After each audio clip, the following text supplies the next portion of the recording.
Ophelia, I want you to squirt on my glasses. Ophelia, your subjectivity fascinates me. I would love to hear you yap for hours about your lore. Ophelia, can I have your postal address? I want to correspond with you and probe the depths of your mind. Ophelia, you're sort of like a beautiful person. Ophelia, let me provide you with emotional labor. Ophelia, let's ride Vega tonight and gaze at the moon. Ophelia, my moon and stars, I want to connect with you so deeply that we transcend our bounded selves. You may have recently noticed a lot of people complaining about dating apps. If you're someone who met their partner off a dating app at any point in the last year and a half, 2 years, just know that you caught the last chopper out of Nam. Single women are crying on TikTok about what it feels like to use these products. I am so tired of feeling like it's never gonna be my turn to find love, and I know that someone out there knows what I mean right now. I feel so defeated right now. I've been trying to meet someone, just anybody worth my time for years. The Manosphere is producing tons of content about how unfair dating apps are for male users. Gender is one of the forces that's transforming monogamy into polygamy. And the problem with polygamy is that it follows a Pareto distribution, like the distribution of wealth, is that some tiny minority of men get all the sexual opportunity. Like if you look at dating apps, right? That's a very basic one. Most men struggle on dating apps. Match Group, the conglomerate that owns Tinder, Hinge, Plenty of Fish, OKCupid, has seen its stock fall precipitously, as has its competitor Bumble. At the same time, opportunities for growth for these companies have stagnated as Gen Z fails to adopt app dating. According to a study by Axios and Generation Lab, fully 79% of college and grad students in the US today do not use dating apps regularly. A recent study by Tinder found that 91% of men and 94% of women agree that dating has never been harder than it is post-pandemic. But will this anti-dating app sentiment be a blip like other recent backlashes against tech? There was a moment of pushback against social media and a drive to regulate these companies. For example, with Meta, when it was revealed that they were pushing literally genocidal misinformation and spreading content that they knew, according to whistleblowers, led to higher rates of teen suicide. But we sort of moved on. Even as Shrimp Jesus took over Facebook, Meta just had the largest stock bump in a single day in human history. Will this anti-dating app moment also come and go? I hope not. And in this video, I'm going to explain why we should move past dating apps and what I think a post-dating app future could look like. We're living in a key moment because everyone can see the problem. But a lot of the reactions on a psychological level seem to be helplessness, nihilism, self-blame. And on a political level, a sort of argument that the way to fix problems with dating apps is a regression to traditional gender norms. As I will explain, the apps are trying to push a narrative in which it is the individual user's expectations of apps that are to blame for the widespread dissatisfaction and not the app's design. The app's designers and founders have clearly signaled what they think the solution to the problem is, and it's more tech. In this case, AI dating or even dating AI. We need to push back on this attempt to shift blame and offer dystopian solutions. But we also need to take back control of our own dating lives before these companies make us so riskless and anxious that we feel we need to rely on them. Let's start by situating ourselves in some history and some context about how these apps' algorithms actually work. Back in the 80s and 90s, we had a sort of proto-example of dating sites in the form of Great Expectations, a service where you would be videotaped answering a series of questions about yourself, and then you would receive a bunch of tapes in the mail from other single people. Am I a loser? Does this mean that I can't meet anybody in my life out there in the real world, that I have to join this way? Anytime you jump into something, you kind of wonder, am I doing the right thing? Am I not doing the right thing? I think I was more excited. It was kind of a relief. I was scared to death. Then websites like Match.com, OKCupid, and eHarmony used more of a web page questionnaire format where you would answer a series of questions about yourself to get a percentile match score of compatibility with other users. The design of these apps played a huge role in shaping outcomes from the very beginning. eHarmony, for example, had very specific norms built into the way that it matched people. So they would not allow a taller woman and a shorter man to be matched together. They didn't allow gay matching. They didn't allow divorcees to be on the platform at all. So these websites, these dating services had an ideology and a politics behind what they thought users wanted or should want from their service. As usual, the medium is the message, likely thing for it to be. Grindr was actually the first smartphone-based dating app to reach success, taking the gay cruising scene digital. Its owner attempted to make a straight spin-off, which was incredibly named Blender. Okay. It was not a success. And a lot of people speculated it was because women are not as interested in cruising for men because of their greater susceptibility to violence. But whatever the reason was, apps continue to have this issue of getting the heteros interested in equal amounts in joining. They had way more male users than female users from the start, and this was sort of the code that needed to be cracked until ...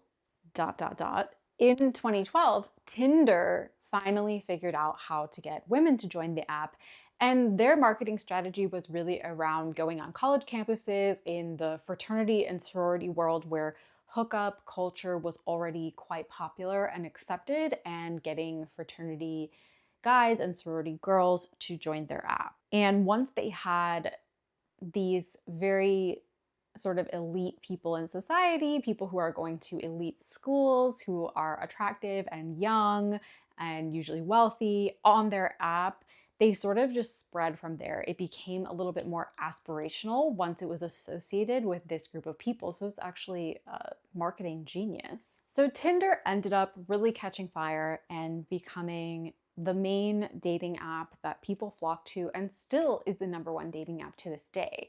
So it becomes really interesting and important to ask ourselves, what did the creators and founders of Tinder conceptualize as the problem that they were trying to solve with the creation of their app? Tinder founder Sean Rad has emphasized in many interviews when he's been asked this question that he sees Tinder's main value add for users as an intervention into the space of introductions. The fact that there were people that I want to meet but didn't have the courage or sort of was a little shy to walk over and say hello. And that's when we realized the hardest part is just knowing that they want to meet you. Because once you know that, it starts the conversation. It sort of takes away all the anxiety, and that's what we tried to do with Tinder. We find out when somebody you want to meet actually wants to meet you back, and we do so in a way that doesn't require you putting yourself out there.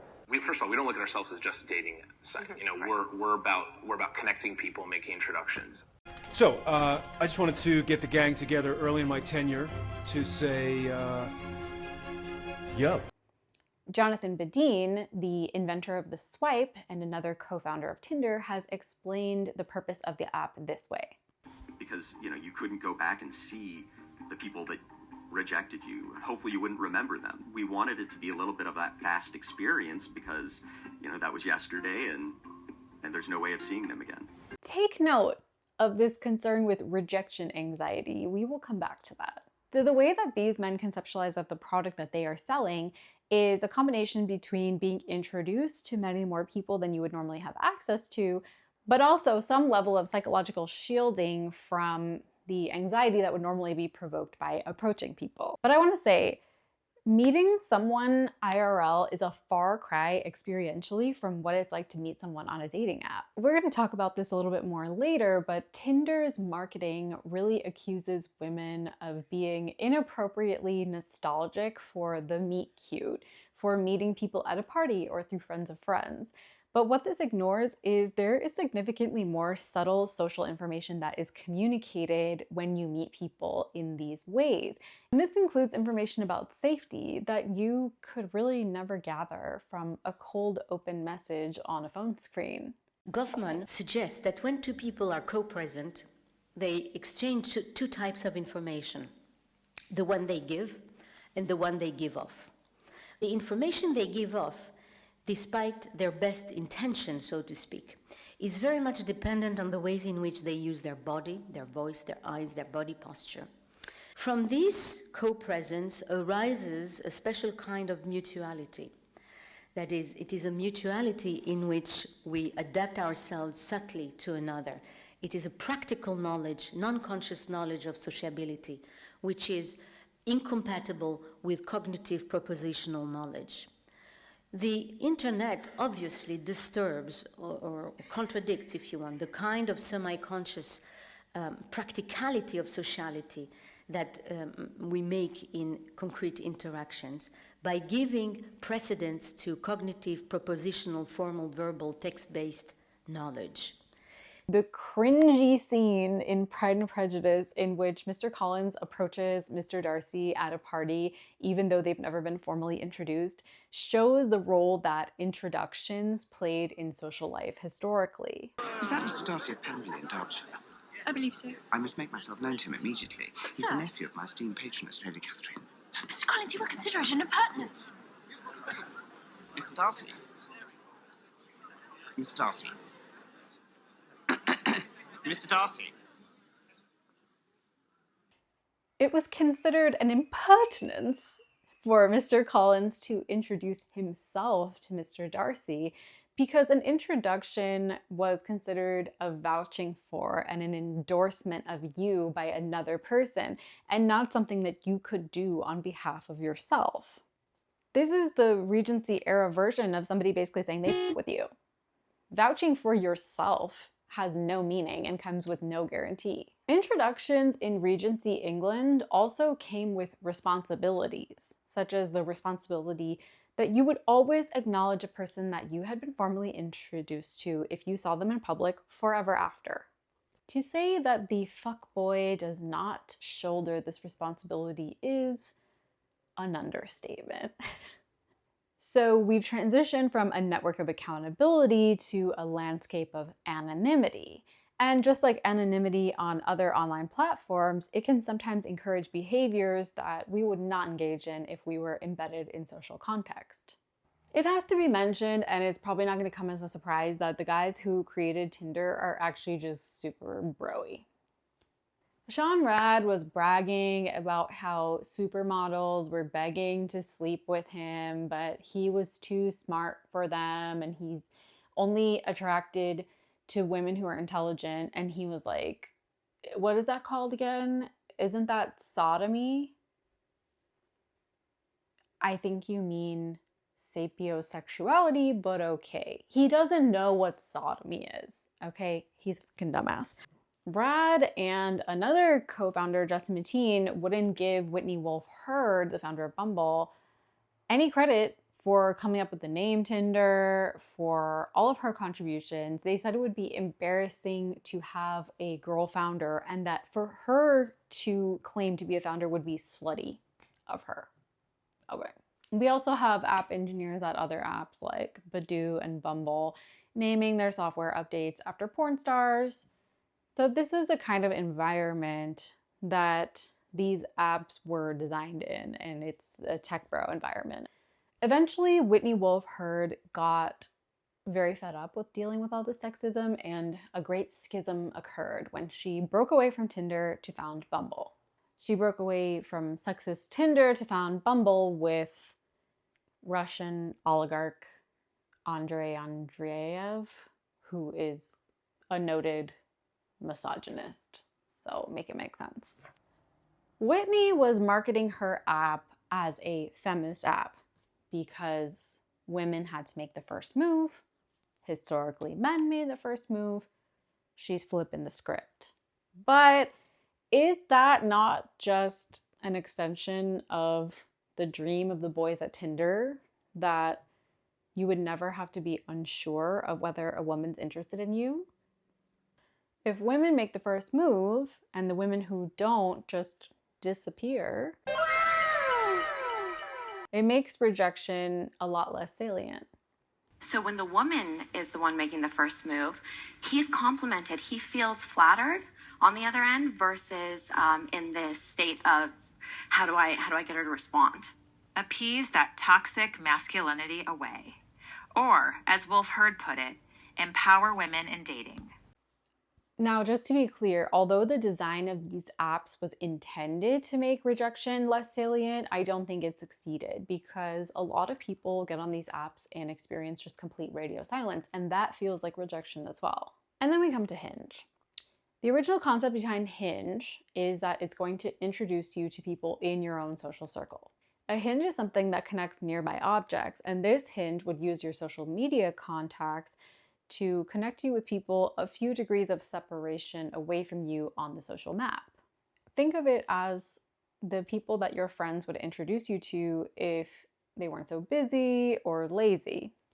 But Hinge just ended up copying Tinder and providing you with matches further and further afield to where its name was a complete misnomer. Hinge's founder, Justin McLeod, had like an identity crisis because he felt like Hinge was not adding anything new to the space and they were just copying Tinder. This caused Hinge to do a complete rebrand in 2016 to focus on authenticity and vulnerability. This is when the tagline "designed to be deleted" came out. If you listen to McLeod talk about the design choices that were made during the Design to be Deleted rebrand, it really just reinforces again that the design of these apps is not neutral and fundamentally impacts outcomes. The biggest change that we made, the most fundamental change, is we changed our North Star metric to just engagement in the app. So were people coming in, how much time were they spending in the app, like how many likes were they sending, all these kind of like very top of funnel, traditional like user engagement metrics, and we actually just changed everything to like, does it generate more great dates?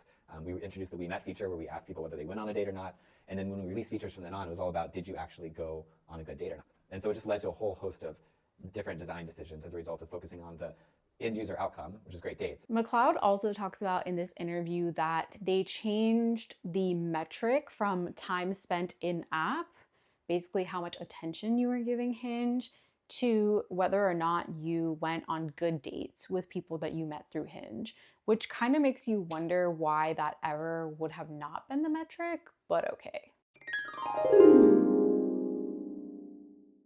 We went from meeting people in person on one end of the spectrum, which greatly reduces the number of people who we can meet, but gives us some pretty high quality information about each person. We're getting posture, we're getting eye contact, we're getting tone of voice, smell, the ability to sort of prompt them with things that we find important or interesting and see their reaction and watching them exist in a dynamic and changing environment.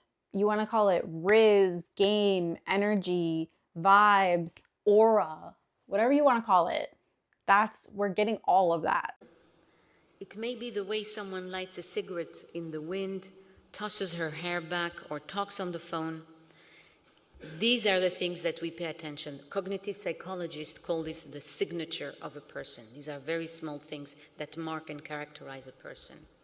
In other words, bodily gesture and motions, inflections of the voice do the work of eliciting the romantic fantasy. Then each technological innovation that we have in the space reduces the amount of information that we're getting. We go from in-person to video to questionnaire, and then finally we just have some photos and some generic prompt responses. The number of people we have access to is astronomical, but then that becomes its own problem of how to sort between them. For sexual minorities, for people with niche interests, this fixes a real problem. But as a paper in the Proceedings of the National Academy of Sciences concluded, it was not inevitable that the percentage of heterosexual couples who met online would have continued to grow beyond the previously documented 2005 to 2009 plateau. Unlike gays and lesbians, heterosexuals can assume that most people they meet are heterosexuals also. Heterosexuals, because they constitute the large majority of adults, are usually in thick dating markets where several potential partners are identifiable. But for the vast majority of vanilla heteros, haven't these apps just created a false problem of dizzying overabundance that they now paradoxically get to sell us the solution for? The first thing we need to make note of is that these apps and the way they work is completely opaque to users. I'm gonna get into some of the information that we do know based on leaks that have come out or other information that can kind of be gleaned from experimenting with the system from the outside. But the basic fact is that there is an informational asymmetry. And this undercuts our autonomy and our ability to make an informed choice about whether and to what extent we want to participate. We don't have definitive answers to basic questions like, what do these algorithms optimize for? Do they optimize to keep you in app as long as possible, or in order to get you to pay for things like boosts or roses? Does the app even intend for you to get your most compatible matches for free or initially, or do they make you pay or wait? What is the app's implicit understanding of compatibility or what a good match is? Does the fact that men spend more money on the apps leave the algorithm to weigh their preferences more heavily than women's? Or is it the opposite, because there are so few women on the app that the algorithm is catering to their preferences as the rare product the app is trying to sell? In this section, I'm just going to go through what we do know about the inner workings of these algorithms. It seems like, from what we can tell, and again, we don't have definitive answers, there are about 3 different kinds of algorithms that people have posited are being used on dating apps, and it seems like each one uses its own slightly different mashup or variation of these 3 algorithms. These 3 algorithms are the Gale-Shapley algorithm, the ELO model, and the collaborative filtering algorithm. This mathematician does a fantastic job explaining how the Gale-Shapley algorithm actually works. And the men, again, have an opportunity to trade up. If they receive better proposals, they'll break the previous engagements and keep going.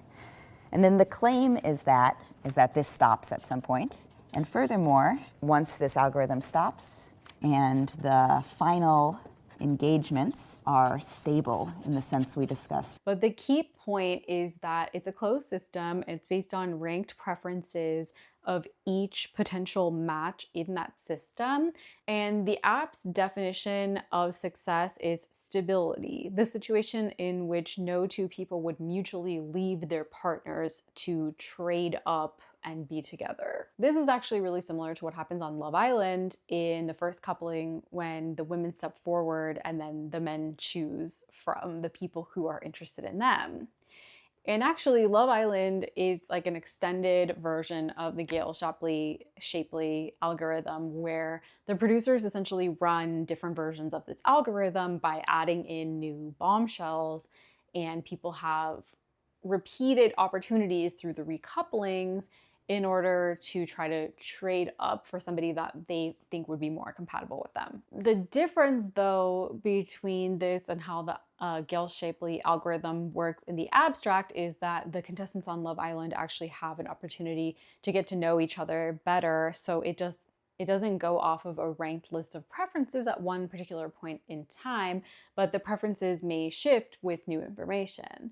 Also, Love Island is only a closed system for so long while everyone's in the villa. When the couples return to reality and get thousands of DMs from fans, it rarely stays a closed system. Just as in the dating app world, there's just not enough time to run every possible round of this simulation in order to find the most stable result, nor would it be that psychologically healthy to do so.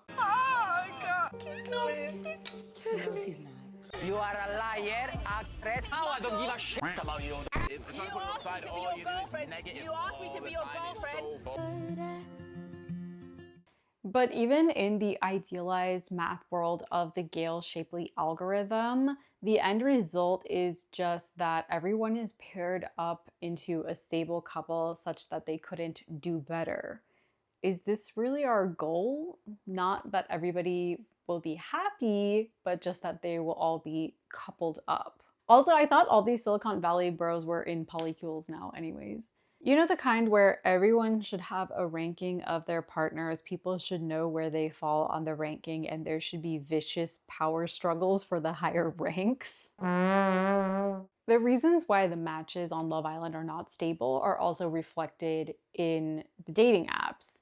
You don't have enough information to go on to justify your preferences based on a few photos and prompts. Although Justin McLeod is trying to emphasize that Hinge is all about authenticity, he also gives the host some advice that her profile would do a lot better if she gave a witty response or had a body shot. When people know what types of self-branding are the most successful, everyone is going to converge on the same strategy, which is why so many people have commented on the eerie similarities they see between all the different profiles on dating apps. This has been confirmed in social science research that found that people struggle to balance being seen as desirable with being authentic, and that the signals that people intend to send are often misinterpreted by viewers. This is really similar to Gia Tolentino's observation about Instagram face, or the observation that we are all converging on one standard of beauty because that is the type of beauty that translates really well through an Instagram square. This is also very similar to the observation that Kyle Chayka has made in Filter World, that we see the same Japandi aesthetic in coffee shops all around the world because that aesthetic translates really well to Instagram. What does it mean to prefer in the sea of sameness? Maybe my thought experiment earlier about how there's not enough time to run through all of the different variations in a lifetime was not taking seriously enough the possibilities of machine learning. Again, I'm skeptical of this because the algorithm only has this self-branding, optimized surface level information about who you are. Like other recommendation algorithms that use collaborative filtering, such as the algorithm that recommends you movies on Netflix or the algorithm that recommends products for you to shop for on Amazon, basically these kind of algorithms compare you to other people who the algorithm thinks are similar to you and recommend you products or people who the people similar to you have liked. This tends to also have a homogenizing and flattening effect on preferences. There's one of the three algorithms that I haven't discussed yet, and that's the ELO model. And this is based on the same type of algorithm that's used in the world of chess to rank people and give them a score of how good they are at chess. But in this case, the score that is assigned to people in the ELO system of an app like Tinder is based on your desirability. This ends up subjecting all of us to this weird Darwinian desirability Olympics. It's like a sexual war of all against all. Tinder was using this type of ELO model until 2019 when it got bad press for doing so and claimed that they scrapped it, but they've never really explained what they replaced it with. It seems like pretty much every major app on the market is using some kind of desirability score to rank people against one another. Tinder's VP of product compared this ELO model to when he played World of Warcraft, saying, "I used to play a really long time ago, and whenever you play against somebody with a really high score, you end up gaining more points than if you played someone with a lower score. It's a way of essentially matching people and ranking them more quickly and accurately based on who they're being matched up against." This is the kind of system where rejecting a hot person, whatever that actually means when we're just talking about photos and prompts, but rejecting a hot person actually gives you a higher score. It makes you more desirable because it shows that you're picky when it comes to people that other people would jump at the chance to date. One important thing to note about the desirability score that is assigned to you by this ELO system, it reflects sexual racism as it exists in our society. Black women have been talking a lot online about what happens when they change their race to white in the app and how a lot of apps start serving them up more attractive and successful matches. On Hinge, change your race to white or Asian, but hide it so when a man sees it, works. Hate to be the bearer of bad news, but I woke up to like 50+ likes this morning.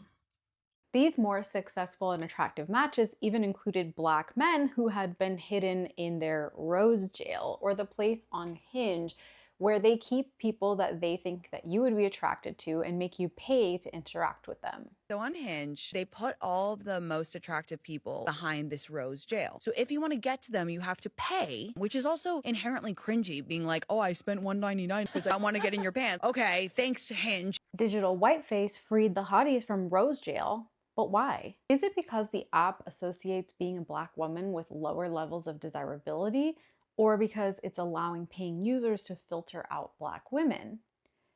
Either way, instead of intervening in the pre-existing sexual racism in our society, the app seems to be leaving it intact or perpetuating it. As I have been noting, each app has its own ideology. eHarmony, for example, had an ideology that everyone should be in a heterosexual monogamous couple and that divorcees are undateable. There has been the concept of a sexual marketplace for a long time, and desirability is clearly marketable.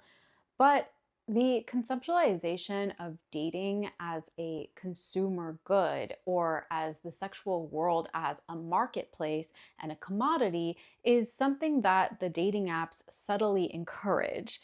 This seems to be the underlying ideology of the current predominant dating apps, that sexuality is a marketplace and that it should be governed by the same sorts of norms that the capitalist marketplace is governed by. Applying market and consumer logics to the area of dating seems to be the underlying ideology of the most popular dating apps today. I want to end this section with a quote from Elif Batuman's novel, The Idiot. But wasn't that itself the miracle? That love really was an obscure and unfathomable connection between individuals, and not an economic contest where everyone was matched up based on how quantifiably lovable they were. Zizek has said something similar. Tell me, why do you love me? It's a very good question, because there is no answer to it. The paradox is that the moment you can answer it, it's by definition not love. My God, love is not like, sorry for vulgarity, I have 3 women. This one has good legs, nice smile, this one has nice eyes, this one whatever, and then, oh my God, this one has 4 points, the others only 1. No. Intelligent theologists are dogmatic in a correct Marxist way. They know very well that if you say, I believe in Jesus Christ because I've studied comparatively all religions, and my God, Christianity has the best arguments. If we were to be in medieval times, if somebody claims that, I would say burn him immediately. The proper Christian answer is, yes, there are reasons to believe in Christ, but to understand these reasons you have to believe. And it's exactly the same with love. You can say why you are in love. That woman, and you always notice details, nice smile, whatever, the way she laughs. But these details appear as cause of love only when you are in love. I want to say that not only love, but sexuality is obscure and unfathomable in this way. And we need to consider that the way that the apps have quantified and marketized these aspects of our lives is not necessarily a reflection of reality, but a reflection of the reality that dating apps themselves have created. They're not taking accountability for any of this. Shocker. But they know they have a big problem. And so what we are doing is we're leaning into the things people don't like, the things that are stressing them out, and we are saying, how do we be the best place on the internet for women? How do we be the place that people find real connection and we do not exhaust them or stress them out along the way? There's a recognition in these questions that Whitney's asking that her app's users are not happy. They're exhausted and stressed, and that Bumble is not currently the best place on the internet for women. So let's talk about women first. User fatigue was explicitly addressed in Bumble's recent ad campaign, in which they begged women to not choose celibacy over swipe life. As many noted, this ad campaign did not seem designed to really persuade any women, but more to express a backlash or frustration on behalf of heterosexual male consumers of dating apps at women's choices to go vol-cel or boy sober. Bumble did apologize, But note the language of the apology. This notes that celibacy can be a legitimate choice for people whose reproductive rights are limited, who are asexual, or who've experienced trauma. This accidentally implies that if you are not asexual, not traumatized, live in an area where abortion is still legal, compulsory sexuality may still apply. Tinder conducted a study on dating app fatigue, but used the data to subtly blame its users for the phenomenon. Their headline, "We're living in an assumptions epidemic." This quote from the press release that surrounded the study shows the framing. Socially progressive, romantically traditional. Another interesting angle in today's dating scene is that women tend to lead with progressive values while still holding on to traditional relationship norms. Think meet cute nostalgia. Despite the majority of men, 78%, and women, 84%, saying that they want equal partnership, this progressively traditional approach to dating has left some unsure how to proceed. The subtext of this quote is blaming female users. Female users are being self-contradictory and confusing, leaving men confused as to how to proceed because they want meet cutes, but they also want to be treated with respect. They again attempted to retrain women away from their unrealistic romantic expectations with their latest ad campaign. Hey. Thanks for making my day with your haze. What? Typo, I meant face. Read receipt. Did I ruin it? No, my mom just called. She says hi. Smirk emoji. Meet cutes happen every day on Tinder. Just not like they do in the movies. I think this campaign really backfires psychologically because it only highlights how stilted and forced a lot of app conversations are compared to real-life interactions. Hinge recently released a similar study about why Gen Z isn't using dating apps, and again, blamed users saying that they need to learn better DBL, digital body language, and that Gen Z needs to go cringe mode and embrace the fact that dating apps are a bit cringe. I think we need to consider the possibility that the kids are right. Dating apps are cringe. That was sort of widely understood in the 80s and 90s when they were first introduced, that not only was there something stranger danger scary about getting online to date, but there was also something a little bit overly earnest and desperate about it. Cringe usually comes about when people are overly earnest in a context where they shouldn't be. The only thing that I have holding me back right now is that I have self-respect and dignity. Thank God for Kristen, who is unburdened by those anchors.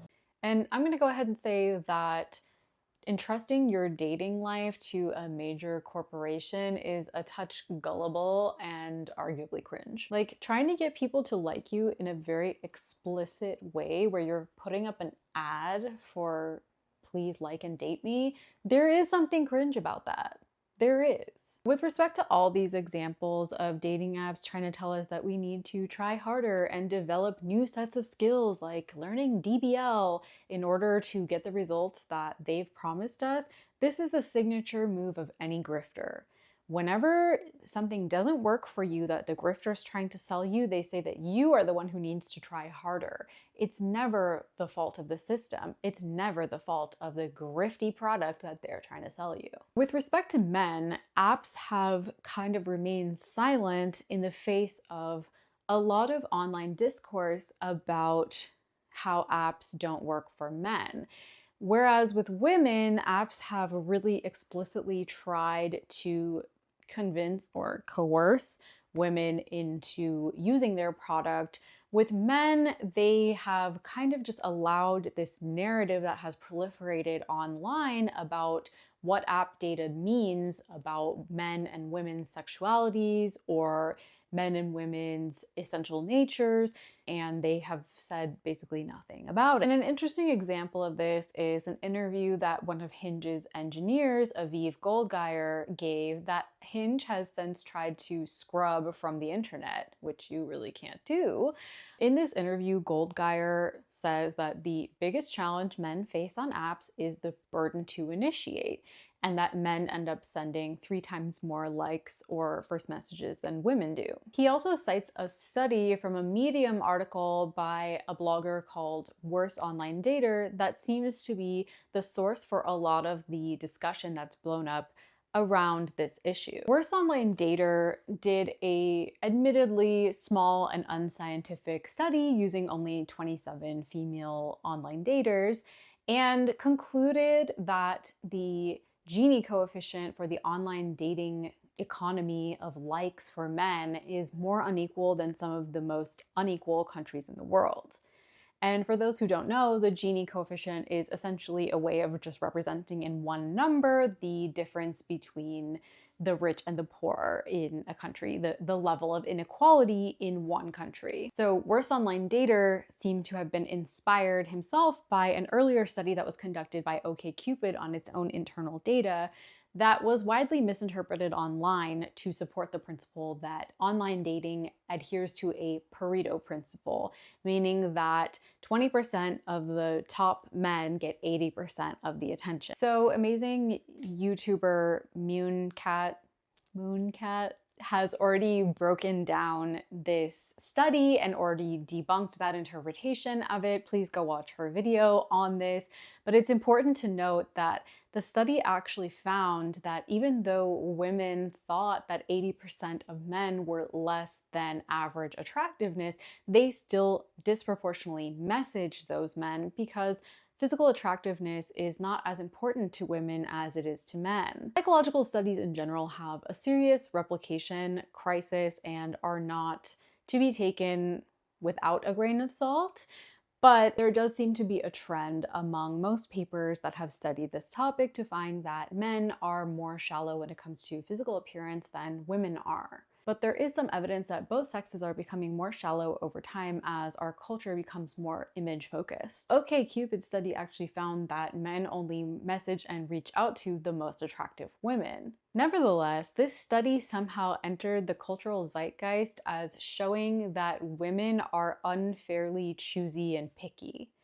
Now, there's a couple things you might mean by pickiness if you're talking about pickiness in dating. You could mean that you only are attracted to a very narrow look, and people who fall outside of that, you're not going to be interested in. That could be one definition of what it means to be picky.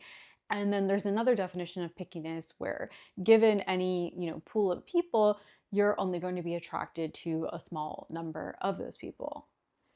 And at least some studies show that men are pickier when it comes to the first type of pickiness. They all seem to really agree with each other about which women are attractive, and it's a very narrow set of criteria of what counts as physical beauty, whereas women tend to be more picky when it comes to the second criteria, meaning that they are not going to be attracted to many of the people out of a given pool of candidates, but limit their attention on just a few of those candidates. Women's sexuality seems to be a lot more all over the place, which is why we're constantly having these discussions in our culture about why are women attracted to Pete Davidson, why do they like dark gothic romantic princes and K-pop stars and rodent boyfriends. And a lot of women have actually echoed the sentiment on TikTok saying that they wouldn't have swiped right on their own husband if they would have seen him on a dating app,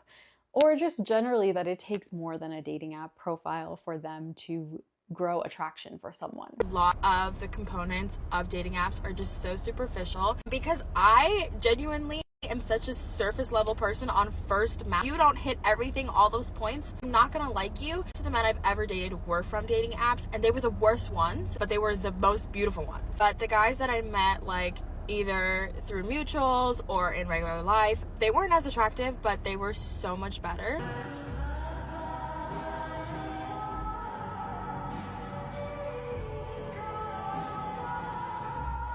And I just can't get enough. Boy, I think about it every night and day. It's hard to like a man through a screen. They don't know how to take pictures. Their sense of humor rarely ever translates. It's not the same as meeting them in person.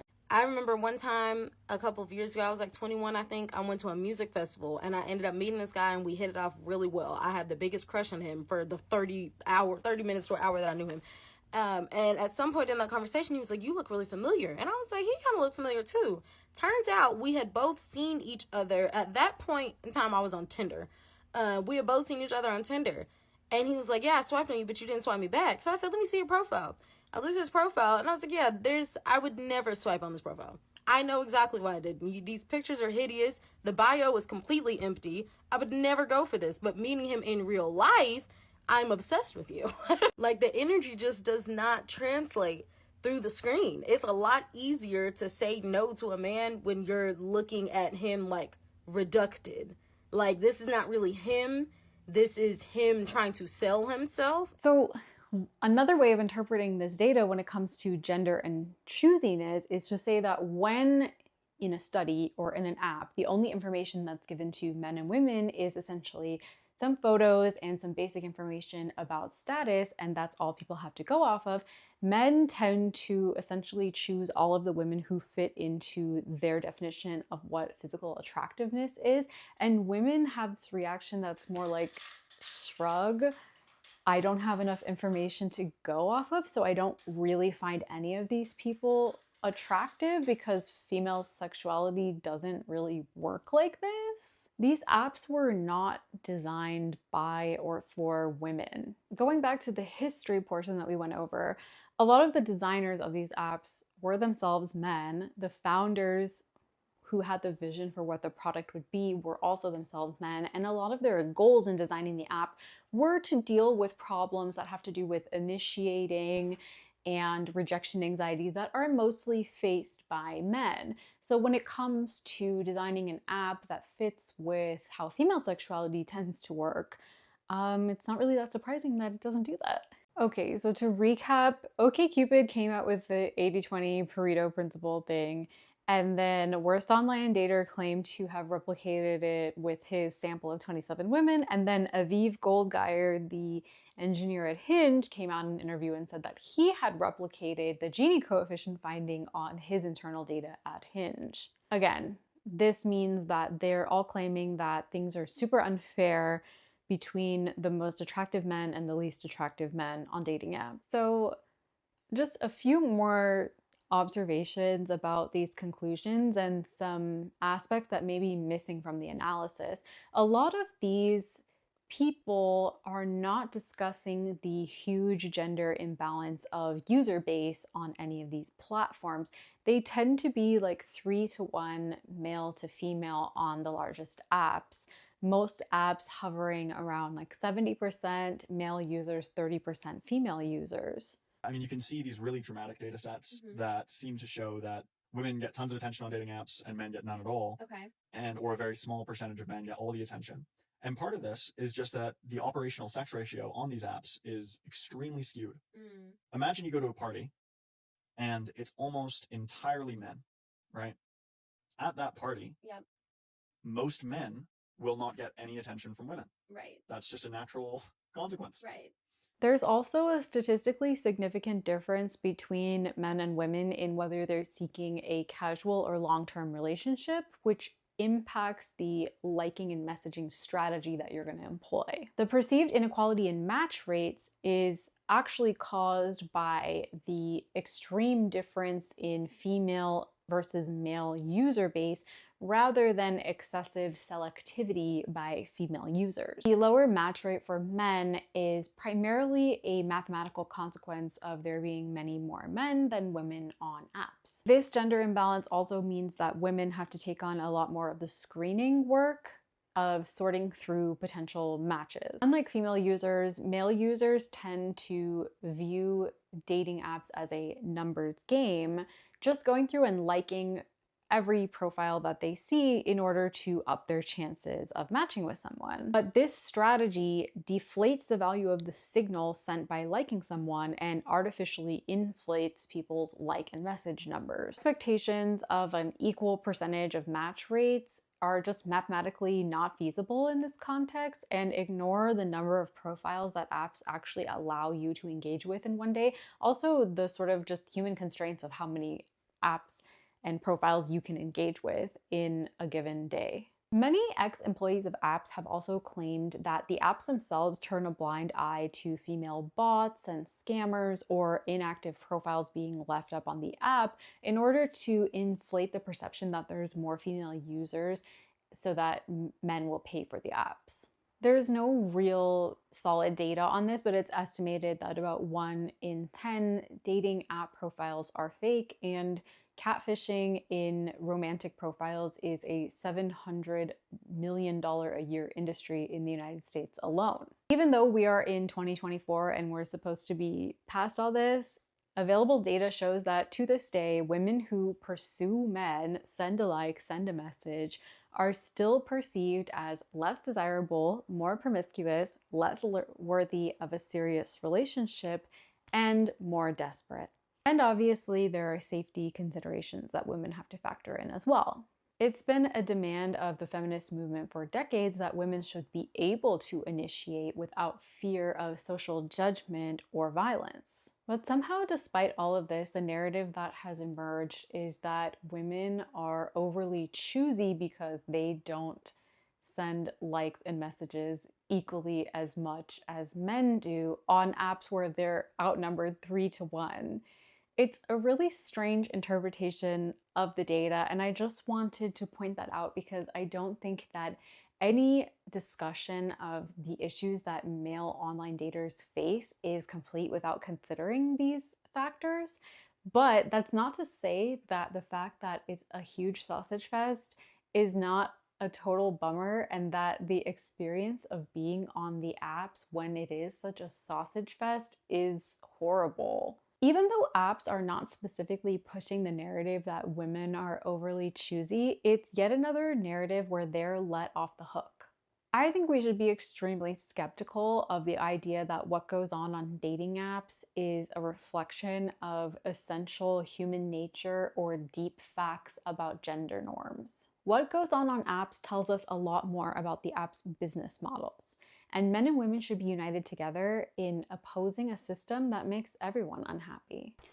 Editing Ophelia here. Sorry, this section of the audio got a little messed up. So what I wanted to say in this section is that it's crucial to understand how this connects to broader issues in online discourse. For example, the concept of hypergamy has become a cornerstone belief of the incel movement and other misogynistic corners of the internet, such as the Manosphere. And hypergamy is this idea that women tend to date up, so to speak, and go for people that have a higher or the highest amount of desirability points in the sexual marketplace. These voices are often very loud online and use dating app data as a key source of information to support their thesis about women's mating selection preferences. They interpret this data in a way that aligns with their misogynistic worldview, ignoring important contextual factors that I've described here. What's concerning is how these ideas have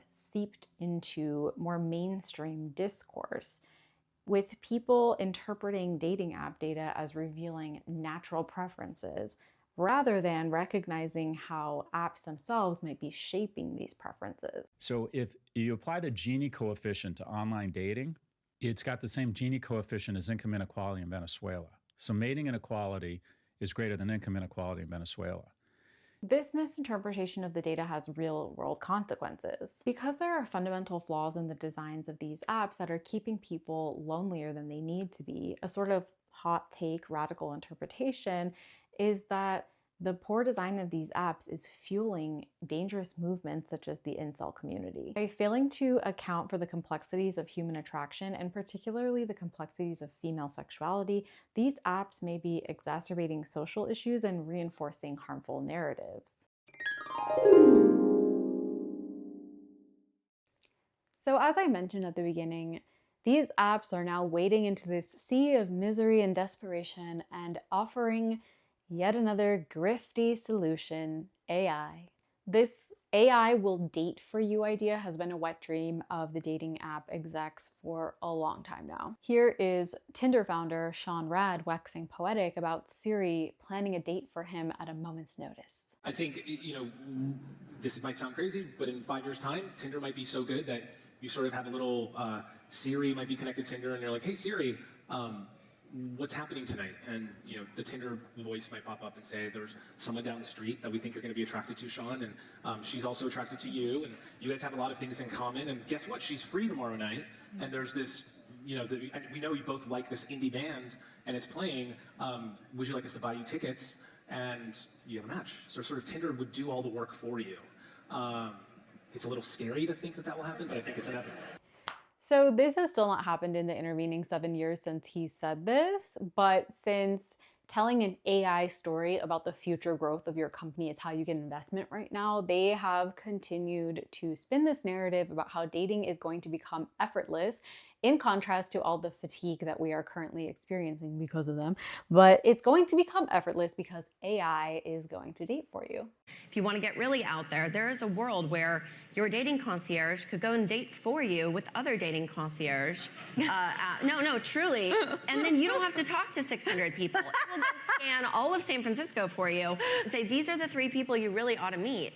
And so, that's the power of AI if harnessed the right way. The app founders have also been touting the dating app model as something that we should spread to other forms of connection, because they know that once you meet somebody on a dating app, then you have no more use for their product.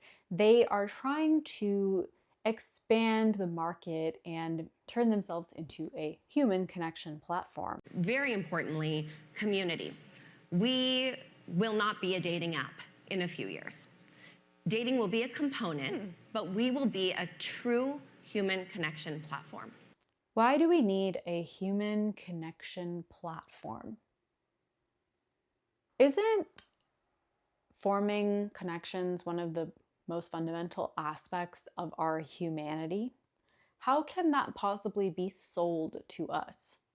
When Marx criticized religion in the 1800s and called it the opiate of the masses, he wasn't just making an analogy of religion to drugs, which actually makes it sound kind of sick. He was articulating a much more interesting critique.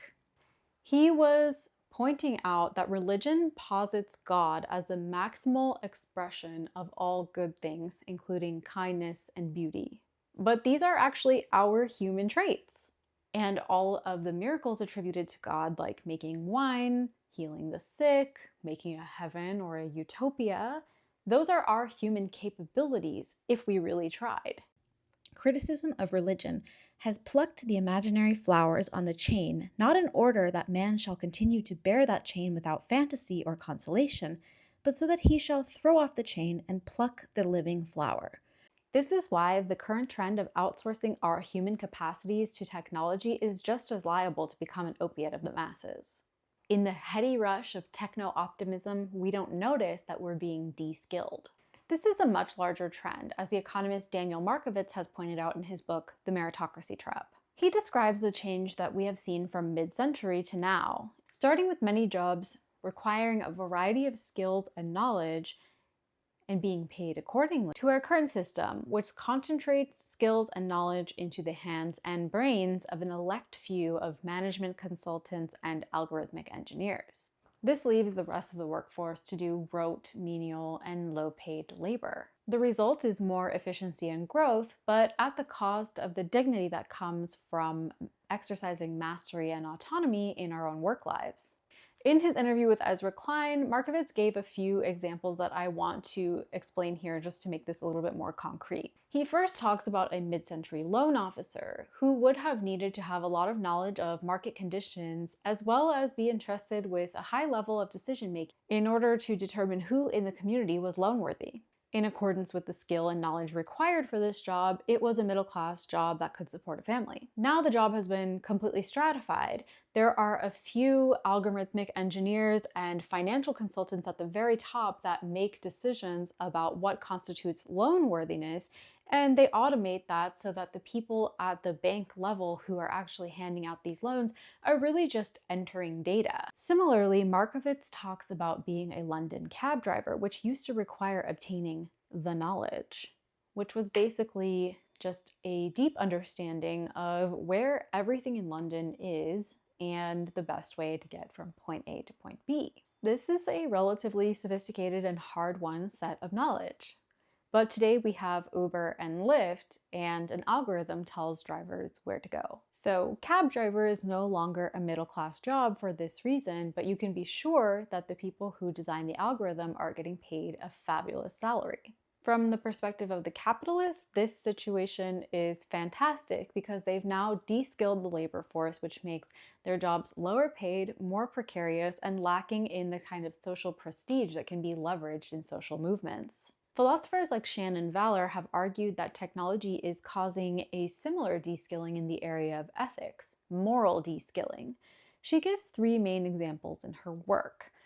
The example of drones and automated weapons de-skilling the moral skills of soldiers, the way that multitasking impacts moral attention, and the way that social robotics may impact caregiving. If there becomes a robot that's capable to take care of elderly people in a retirement facility, this may lead people to not visit their elderly parents as often, leading to them not having a chance to exercise the skill of caregiving. What I want to argue is a similar attempt is being made to de-skill us in the area of relationships. It's particularly cynical that changing social norms in the direction of more equality, which is a good thing, is being portrayed as so confusing that we need the help of corporations to step in and remind us how to do the most basic human activities. Anxiety about whether or not someone is romantically attracted to us is part of the dialectic between uncertainty and hope that psychologist Dorothy Tennov described as limerence. Tennov describes limerence as the early stages of romantic love, characterized by intrusive thinking about the object of your affection, a longing for reciprocation, and a heightened sensitivity to signs of interest or rejection from your crush. She argued that this process is a normal and non-pathological part of human life cycle in which we become hyperfixated on one person, the love object. She hypothesized that this process may have biological or evolutionary underpinnings in allowing us to latch on to an object of desire in a manner resilient enough to outside pressures to actually result in mating. It appears that immediate gratification and clear disinterest, the 2 nodes that we are pushed towards by swiping left and swiping right, do not produce limerence. No wonder it all starts to feel a little lackluster. Even once we match and chat with someone, they have already sent a pretty unambiguous signal that they're attracted to us, that they're also single, that they're looking for something. Aggressive monetization on these apps also contributes to this. Now that sending a rose costs $3.99, the signal that is sent by buying someone a rose is pretty unambiguous. This is not to say that limerence could never possibly develop between 2 people on an app, but just that the state of mind that is encouraged by using the app, in which you make quick judgments and there's always an endless stream of other possibilities, does not really foster this romantic state of mind. Flirting itself can be described as a very intricate communication process in which 2 people venture several successive veiled offers of interest and closely monitor the reaction of the other person. It's an art to sense the timing and reveal your interest in a manner that is both playful and non-threatening, and potentially also creates a sense of intrigue and uncertainty in the object of the flirtation. To do this well, you have to be incredibly attuned to the other person, the situation, how you're being perceived, and sort of test the waters and pay incredibly close attention to the responses that you're receiving. It's a type of attention and a quality of attention that you bring to the interaction that itself is erotic. As the theorist Hartmut Rosa aptly stated, it is only in encountering the uncontrollable that we really experience the world. Only then do we feel touched, moved, alive. A world that is fully known, in which everything has been planned and mastered, would be a dead world. So I'm really extolling the value of encountering the uncontrollable, but let's be honest, it is anxiety producing. When you interact with your crush, you're probably not calm. He's a weak, I can't seem to stand on my own 2 feet. Who do you think of when you have such a look? I'm in love. As Charles Taylor argued in A Secular Age, we experience cross pressures in modern life, a simultaneous desire for rational control mixed with a longing for transcendence. Dating apps market the transcendent experience of romantic love and sexuality, but they do so in a way that offers at the same time the promise of such rational control that it removes all vulnerability necessary to produce the desired result. The hilarious thing is that apart from fatigue, a lot of what users are complaining about with these apps is actually anxiety. So instead of the anxiety of potentially being rejected in real life, we've replaced it with this anxiety of being mutely judged by this algorithm that we don't understand how it works, and it's going to decide whether or not we get to fall in love and have sex. L.M. Sakasis has argued, in the context of our relationship with AI more generally, that companies have profited off of the exhaustion of modern life. Because of the lack of room and energy that we have for slow, frictionful human connections in our modern lives, and the loneliness that this causes, companies have used this to market things to us because we're exhausted and more ready consumers. As he wrote, "There is a certain unfortunate logic at work. Manufactured neediest prepares the ground for new commodities. The goal is not to alleviate loneliness or isolation by fostering vernacular human relationships, which of course cannot be readily monetized, but to insinuate, pejoratively, that such relationships are inefficient and full of friction. As Horning noted, chatbots are often marketed as though other people represent the main impediment to solving loneliness, and if you remove the threat of judgment and exclusion and rejection that other people represent, then no one will ever feel lonely again." It also reminds me of the observation by Mark Fisher that modern life is characterized by a depressive hedonia. Through this concept, Fisher argued that in our technologically inflected version of capitalism, we are never allowed to be bored, even though everything is boring. This paradox is strikingly evident with dating apps. They promise excitement and connection, but leave us with a monotonous experience of shallow interactions and repetitive swiping. Yet, users continue to engage, driven by the promise of the next like or connection. This is depressive hedonia, compulsive engagement, characterized by a mix of boredom and restless seeking of stimulation. In the context of dating apps, it manifests itself as a constant profile checking and swiping. The anticipation of a potential match provides just enough dopamine to keep users hooked, but the overall experience remains unsatisfying. This dynamic adds another layer to the anxiety that's produced by apps. It's not just the anxiety of potential judgment or loneliness or what the outcome will be, but also this persistent low-grade anxiety of needing to constantly engage with the app lest we miss a potential connection. Relatedly, dating apps have ushered in a paradoxical era of disembodied desire. The visceral animal nature of attraction is reduced to the swiping of a thumb across a glass screen. As Maurice Merleau-Ponty argued in Phenomenology and Perception, our bodies are not just objects in the world, but our primary means of experiencing and understanding it. Yet when using dating apps, users enter into a state of profound dissociation from their bodily selves. The feeling of butterflies in the stomach or the quickening of a pulse when you see someone you're attracted to, all of this is replaced by the dopamine hit of a new match notification. This disembodiment also extends to our perception of others that are flattened into two-dimensional depictions of photos and prompts on a screen. The result is a curious split in the user's experience, intellectually engaging with the possibility of romance, but physically remaining inert save for the swiping thumb. All of these critiques circle around the way that we need pain in order to give the experience of romantic love any meaning, or at least the possibility of pain. As Carolina Bandolini has argued, we're entering an era of post-romantic love, a risk-free, painless, and efficient interaction deprived of the complications of embodied romance.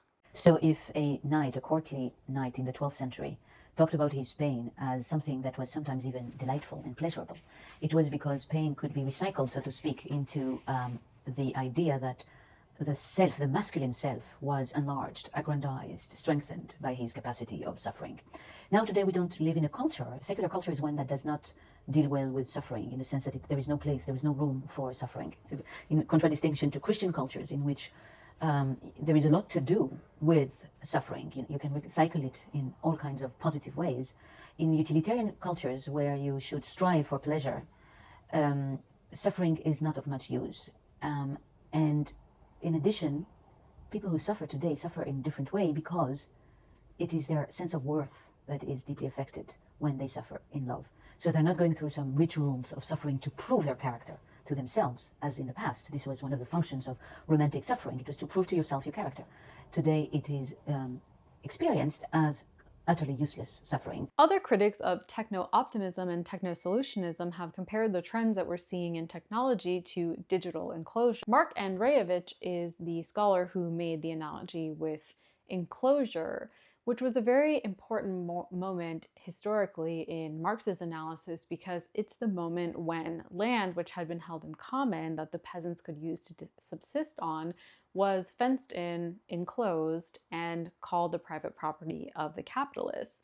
This is what Marx referred to as primitive accumulation. So similarly to how there was this land and everyone was using it in common and using it to subsist on, that was viewed by the capitalists as inefficient, and so they took it for themselves in order to use it to create commodities for the market, which was viewed through the lens of capitalism as the only efficient means of using the land. Andreevich and others have argued that the same thing happened with our data with the advent of the internet. Our data, the things that we clicked on, our little blogs and our interests, those were all just sort of sitting there unutilized until tech capitalists decided that that was also inefficient in the same way that communal land was. And similarly, once they took ownership over this common property, it led to commodification. And one last point to connect the critique of dating apps to critiques of techno-capitalism and digital capitalism more generally, there has been a persistent critique of platform degradation. So for example, when Uber first started out, it was backed by all this VC capital and rides were super cheap and they were trying to incentivize drivers to start driving with them, and basically poured a whole ton of VC money into dominating the market and pushing the cab companies out of business. But once they had actually established market share, then it was time for them to shift gears and try to monetize. The same thing happened with dating apps. There has been a huge push towards monetization. So many of the features that used to be free are now things that you have to pay for. This could be one of the most obvious reasons that Gen Z is not taking to dating apps. Instead of explaining it by reference to a bunch of complicated psychological and cultural explanations about what Gen Z views as cringe, it's a lot easier to just say that apps have become a lot more expensive for the same product during this time period, and maybe Gen Z just isn't willing to pay. Given that Match Group stock has continued to fall over successive quarters, many quarters in a row now, they have been reporting on earnings calls that their monetization strategies are going to be even more aggressive going forward, so we can see that this trend is not likely to abate anytime soon. So now it's time to turn to alternatives. Can we just say no to all of this? One of the biggest complaints that users have is because of the network effects of these apps, you're effectively forced to stay on there as a single person, since that's where all of the other single people are. Particularly after the pandemic forced us to only date through apps for a few years, this problem became even more severe. Some have argued that dating has become essentially privatized to where it's now not part of our social norms to mix dating into other aspects of your life, like your work life or school life or friend group. This could be sort of an misinterpretation of the point of the Me Too movement, which was not to say that people shouldn't meet at work or school, but just that people in power shouldn't harass their subordinate. But just assuming for the moment that it's true that it's become less socially acceptable to approach or try to date people in other aspects of your life apart from dating, I think it's here useful to bring in the economic concept of a Barbie as theorized by the legal scholar Cass Sunstein. Sunstein makes a very interesting observation, which is that there are a lot of goods that people purchase and maybe even purchase regularly that they wish did not exist. This is often because companies have set up markets in such a way that not purchasing their products sends a signal that people would rather not send. So in the case of Barbie, parents may not want to give their children a doll that fits the clinical criteria for anorexia and does not have sufficient room for internal organs. But as long as they're selling Barbies and everyone else has one, what signal are you sending by not getting one for your kid? This insight led Sunstein to conduct a really interesting study about social media. He asked people, how much would I have to pay you to delete your Instagram or delete your Facebook? And people wanted a lot of money to delete their Instagram or their Facebook. But then Sunstein changed the question and he asked them, how much would I need to pay you to delete the entire website of Instagram or the entire website of Facebook so that it no longer existed anymore? And people said, wait a second, I'll pay you. Sunstein contends that this shows that people wish that these products didn't exist at all. It's just that given the signal that it would send to not participate, given that the products do exist, for example, by not having a Facebook or an Instagram in a world where Facebook and Instagram exist, you may be sending a signal that you're antisocial or that you're not relevant. Beyond just sending a signal, there's also the opportunity cost that is created by not participating when these things exist. Although in the dating app context, we don't really send much of a signal when we opt out, we do incur a large opportunity cost. So companies that sell Barbies have essentially set themselves up as middlemen in areas where we were already doing things, and sometimes doing things in ways that were much more conducive to human flourishing. There's been a norm against companies setting themselves up as middlemen between people and public goods, such as education or clean air. However you conceive of the goal of dating apps, whether that be sexual exploration or family formation or romantic connection, these are not just simple goods that can be treated like commodities. That norm is being eroded as these companies step in and play a quasi-governmental role between people and public goods, such as the romantic lives, but without the regulation that's supposed to come with government. So are dating apps a Barbie? Do people wish that Hinge was designed to be deleted off the face of the internet? The study hasn't been conducted with dating apps, but all I can offer is my suspicion that they might be. This is related to the metaphor of drug use that pops up throughout social theory, from Marx's Opiate of the Masses to the Soma holidays in Brave New World to Ted Goya's work on dopamine culture. Drugs are an interesting commodity because they really throw a wrench in theories that rely on depicting people as rational actors in markets. Addiction affects a person's ability to act as a rational, self-interested actor, but even in cases that don't involve medical grade addiction, the analogy is still useful in pointing out situations in which it's ambiguous whether something that someone is choosing is really in their self-interest. So what can we do in situations where we're faced with Barbies or drug-like commodities? There's always biting the bullet and just accepting the opportunity cost or the signal that we're sending. Let's talk about the individual level solutions first and then get to the collective ones.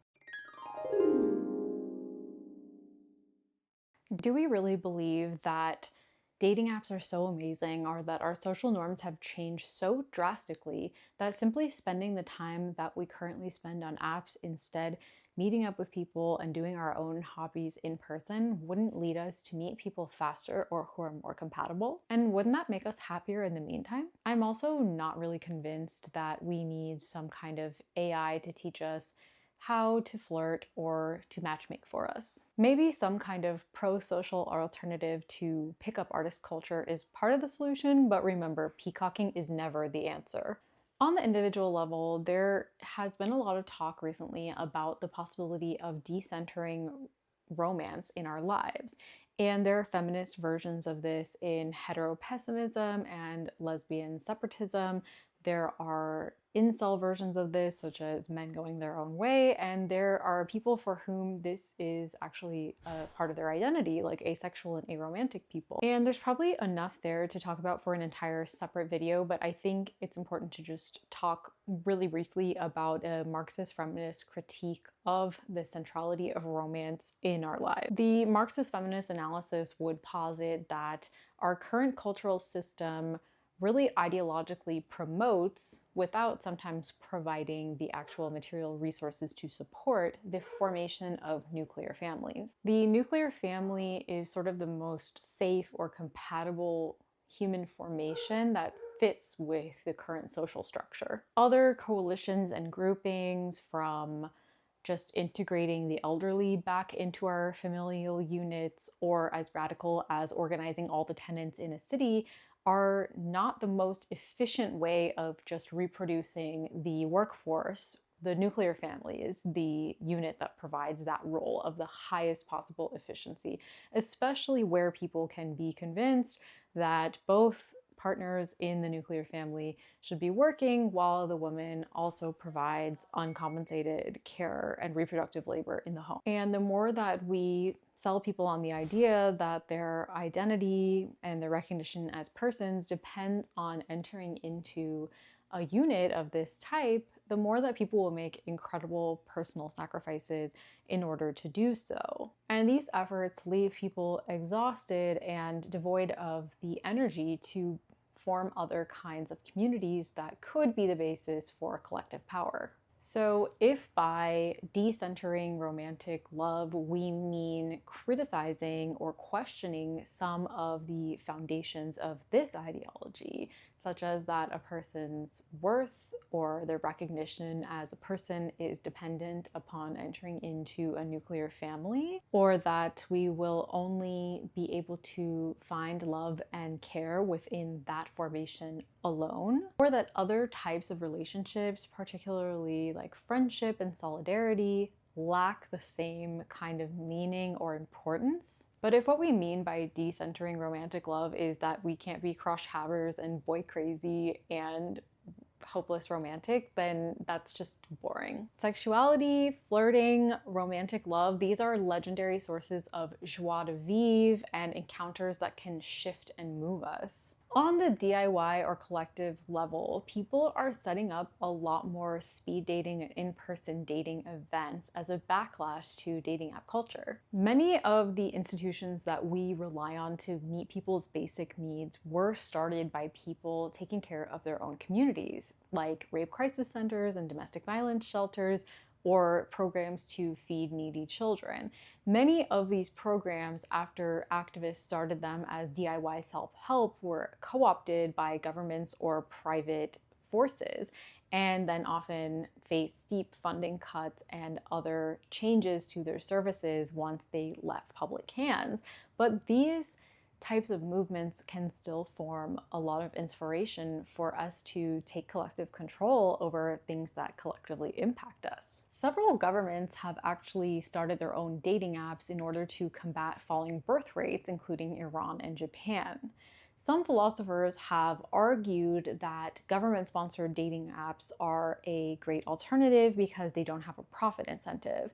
But I think since most of the government-sponsored apps that we do see tend to have an ideology embedded in them that's more towards family formation and reproduction, while sidelining potentially queer relationships, polyamory, or anything really non-normative or non-reproductive, that gives us pause about the usefulness of government-sponsored apps. You may have seen some of the alternatives in other cultures on social media, like the Mercadona trend in Spain, where people are putting pineapples in their baskets and hitting each other's carts to show that they're single and interested. There are these adorable trends in Shanghai where parents go and put up ads for their single children in the park. And of course, there is the trends of running clubs and all of the other types of meetups that are seeing a resurgence in the post-pandemic world, kink munches and dinner parties and house parties. So what does our future look like now that we've already started to move away from this horrid technology? What we want from a solution to the carnage that dating apps have wrought on our love lives is something that can merge the beneficial aspects of pre-modern rituals like community-based vetting and matchmaking practices with the gains in equality and diversity that we have yielded from modernity. So this synthesis could reclaim certain pre-modern traditions such as matchmaking, but merge them with individual rights and autonomy. So if I could just speak to Whitney and Sean and Justin, or I know most of those people have stepped down now, so whoever is in charge of the dating apps now, if I could just talk to you for a second. So we don't want a human connection platform. We have each other, we have everything we need, and you're just getting in our way.